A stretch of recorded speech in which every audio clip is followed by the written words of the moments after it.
तुम्हाला हे माहिती आहे का की भारत हा एवढा निसर्ग समृद्ध देश आहे की आपल्याकडे आणि पूर्वेच्या देशांमध्ये 4 प्रकारच्या वेगवेगळ्या मधमाशा येतात. पण जर तुम्ही वेस्टर्न कंट्रीज बघितल्या तर तिथे फक्त एकच मधमाशी आहे, ती म्हणजे एपिस मेलिफेरा. आणि सध्याच्या 1970 सालानंतर ती पण आपल्याकडे सक्सेसफुली आणली गेलेली आहे आणि पाळली गेलेली आहे. सो आता आपल्याकडे 5 प्रकारच्या मधमाशा झालेल्या आहेत. पण गेल्या काही वर्षात वाढत्या शहरीकरणामुळे, रासायनिक खतांच्या आणि रासायनिक फवारणीच्या उपयोगामुळे आपल्या नेटिव्ह मधमाशा प्लस मेलिफेरा यांची संख्या फार मोठ्या प्रमाणावर कमी होत चाललेली आहे.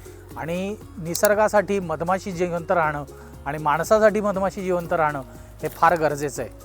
तर तुम्हाला जर यांचं नुसतं संवर्धन न करता तर याचा व्यवसाय करायचा असेल, त्यातनं आर्थिक उत्पन्न किंवा अधिक उत्पन्न मिळवायचं असेल तर तुम्ही खाली दिलेल्या नंबरला नक्की कॉन्टॅक्ट करा.